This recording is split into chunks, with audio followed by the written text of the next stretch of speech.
जी नाज़रीन, DGISI की तकर्री के तनाज़े के हवाले से तो आप तक बहुत सारी बातें पहुंच चुकी हैं। अभी तक आप सबको ये इत्तला है कि ये मामला लिंगर ऑन होता जा रहा है, ISPR का नोटिफिकेशन आ चुका है और अभी तक वज़ीर आज़म हाउस की तरफ से कोई नोटिफिकेशन नहीं आया। सारे वज़रा घबराए घबराए बोलाए बोलाए ये कह रहे हैं कि मामला ठीक हो जाएगा, लेकिन उनके चेहरों की परेशानी ये बता रही है कि मामला ठीक नहीं है। इंस्टीट्यूशन में जो कुछ वज़ीर आज़म हाउस कर रहा है वो बहुत उसके ख़िलाफ़ गुस्सा पाया जा रहा है। मुल्क की सूरत हाल वैसे भी काफ़ी बदतर हो रही है। हम सारा इन्हिसार कर रहे हैं IMF पे। IMF से हमारे मुज़ाकरात नाकाम हो गए हैं, जिसका मतलब है कि अब 20-30 रुपये पेट्रोल की कीमत में इजाफ़ा होने की तवक्कुर रखें, ताकि तब्दीली का जो ख़्याल था उसको आखिर हद तक आग लग जाए। लेकिन ये जो DGISI की तैनाती है, इस पर एक नया सवाल पैदा हुआ। कल मरीम नवाज़ का जलसा था, PDM का जलसा था फैसलाबाद में। इट वाज़ अ ह्यूज जलसा, बहुत ज़्यादा लोग वहाँ पे थे, लोग बहुत पुरजोश भी थे। PDM के सारे कायदीन ने उससे ख़िताब किया, लेकिन सेंटर ऑफ अटेंशन दो ही लोग थे, मरीम नवाज़ और मौलाना फजलुर रहमान। अच्छा, अब जो सिविल मिलिट्री रिलेशनशिप के हवाले से जो एंटी इस्टेब्लिशमेंट कैंपेन शुरू की थी उसको नैरो डाउन कर दिया गया है और उसका फोकस एक शख्स पे कर दिया गया है, और वो शख्स है जो हालिया पता नहीं DGISI हैं या पेशावर के कोर कमांडर हैं, उनके बारे में सिर्फ बात होती है। और पाकिस्तान में ट्विटर पे सबसे टॉप ट्रेंड जो था वो जनरल फैज़ इस्तीफ़ा दो, ये यहाँ पे रहा। अच्छा, अब मरीम नवाज़ ने बड़ी तगड़ी बातें की, लेकिन इस वीलॉग का मकसद ये है कि एक चीज़ पर बात करनी है कि क्या अगर ये जो अकॉर्डिंग टू द प्लान सब कुछ हो जाता है और DGISI नए आ जाते हैं, नदीम अंजुम, और ये पेशावर कोर कमांडर चले जाते हैं जनरल फैज़, क्या अब इनकी इतनी मॉरल अथॉरिटी रह गई है कि वो कोर कमांडर पेशावर के तौर पर उस कोर को कमांड कर सकें? इस पे बात करना मकसूद है, और आपसे दरख्वास्त है कि हमारे यूट्यूब चैनल को ज़रूर सब्सक्राइब करें और बेल आइकन को प्रेस करें ताकि हमारी वीडियोस के नोटिफिकेशन आप तक पहुंचते रहें।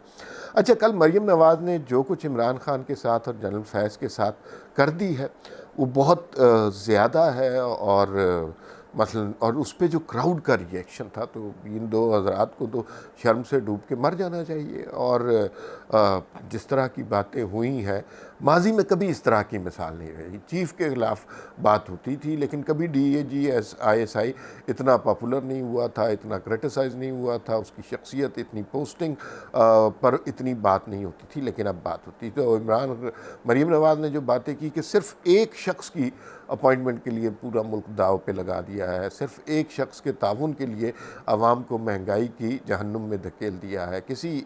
और फिर उन्होंने वो बातें भी की नए DGISI से, क्योंकि उसका मतलब यही निकलता था कि आप पुराने DGISI से क्या काम लेते रहे हैं कि बक्से चोरी करवाते रहे हैं, मीडिया को कंट्रोल कराते रहे हैं, सहाफ़ियों को गोलियां मरवाते रहे हैं, इलेक्शन में धांधली करवाते रहे हैं, RTS सिस्टम को बिठाते रहे हैं। ये बातें उन्होंने की, और इमरान खान की तो वो ठुकाई की और वो धुनाई की कि इमरान खान जो कहते थे कि अगर कोई एक शख्स भी मेरे ख़िलाफ़ उठ के बात करेगा तो मैं इस्तीफ़ा दे दूँगा। वहाँ हज़ार लोगों ने इमरान खान के ख़िलाफ़ नारे लगाए, लेकिन इमरान खान के कान पर जूं नहीं रेंगी। अब सूरत हाल ये है कि कोई DGISI माजी में इस तरह डिस्कस नहीं हुआ या उसकी अपॉइंटमेंट डिस्कस, इसमें सरासर कसूर हुकूमत का है।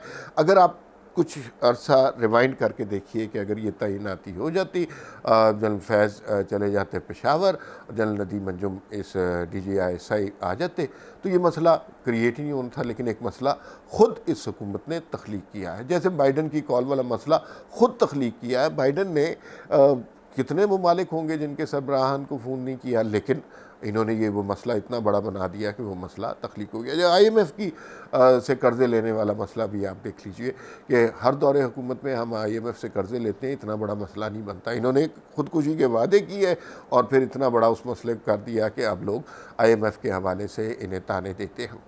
अच्छा, देखिए, बहुत सारे ISI चीफ़ रहे हुए हैं, जनरल ज़हीर भी रहे हुए हैं, जनरल पाशा भी रहे हुए हैं, लेकिन उनका नाम कभी इस तरह डिस्कस नहीं हुआ, हालांकि काम उनसे यही लिए गए थे। और जब वो रिटायर हो जाते थे तो मीडिया में दबी दबी आवाज़ आती थी और फिर कोई उनका नाम ले लेता था, सहमे सहमे कभी मीडिया पे चल जाता था, कभी बीप बीप की आवाज़ आ जाती थी।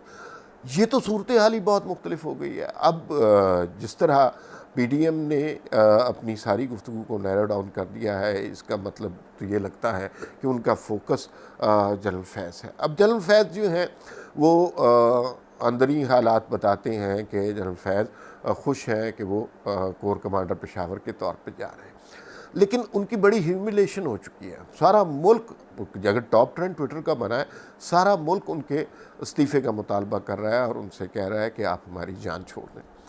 कोर कमांड करने के लिए मॉरल अथॉरिटी बहुत ज़रूरी होती है, और अगर वो मॉरल अथॉरिटी ना हो, आपके जवान, आपके जूनियर ऑफिसर आपकी इज़्ज़त ना करते हो, उनके कानों में हर वक्त आपके इस्तीफ़े का मुतालबा, इसकी आवाज़ गूंज रही हो, तो फिर आप किस तरह कोर कमांड करेंगे?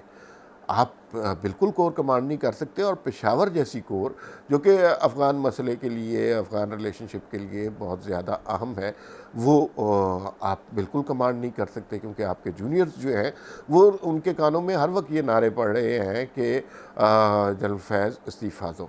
तो वो मॉरल अथॉरिटी तो अब उनके पास नहीं रही, और उनका नाम बहुत ज़्यादा दागदार हो चुका है, और वो दागदार नाम होने में बहुत ज़्यादा सेहरा उनकी अपनी एक्टिविटीज़ को जाता है, और फिर इमरान खान ने जिस तरह उन्हें इस्तेमाल किया, वो भी बहुत इम्पॉर्टेंट बात है। फिर इस पे एतराज़ हो सकता है, इस पे एतराज़ हो सकता है, क्या जनरल फैज़ ही वो शख्स है जिन्होंने ये सारा सिस्टम, ये डॉक्ट्राइन बनाई थी, ये जाल बिछाया था नवाज़ शरीफ हुकूमत के ख़िलाफ़ और इमरान खान को लाने का मंसूबा बनाया था?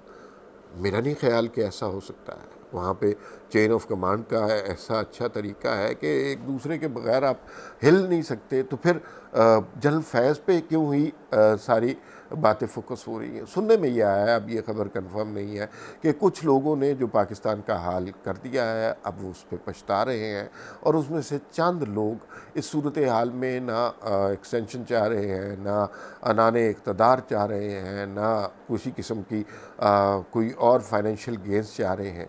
वो सिर्फ इस मैस से सेफ़ एग्ज़िट चाह रहे हैं, और वो सेफ़ एग्ज़िट इन्हें मिल जाता है और फोकस किसी और जानिब हो जाता है, तो उनके लिए बहुत बेहतरी है। मेरे ख़्याल में माजी में अगर अयूब खान के बारे में हम सुनते थे कि अयूब खान के बारे में एक दफ़ा नारा लगा था, अयूब कुत्ता, और अयूब खान ने इस्तीफ़ा दे दिया था। हालांकि तारीख़ी तौर पे ये बात सही है। अब्दुल्ला तारिक सेहल साहब ने ये हमें बात बताई कि ये नारा 4 साल लगता रहा, और फिर उसके बाद अयूब खान ने इस्तीफ़ा दिया। तो ये तो मुताला पाकिस्तान की गलती है।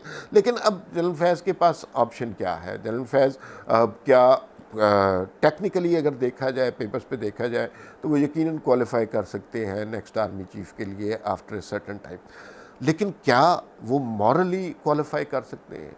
एक शख्स जिसके इस्तीफ़े का मुतालबा सारा पाकिस्तान लगा रहा हो, और जिसके बारे में इल्ज़ामात ऐसे हों कि उन्होंने इंतहाई गैर आइनी इक़दामात किए हैं, क्या अब वो उस रेस में हैं? मेरा नहीं ख्याल कि अब वो उस रेस में है। वो बहुत ज़्यादा एक्सपोज़ हो चुके हैं, और जब कोई शख्स एक्सपोज़ हो जाता है और अपनी इज़्ज़त भी बचाना चाहता है, तो उसके लिए सबसे बेहतर तरीका ये होता है कि वो इस्तीफ़ा दे दे। मेरे ख़्याल में जनरल फैज़ को अब यही ऑप्शन अपनानी चाहिए। मज़ीद उनका करियर अब ख़त्म हो चुका है।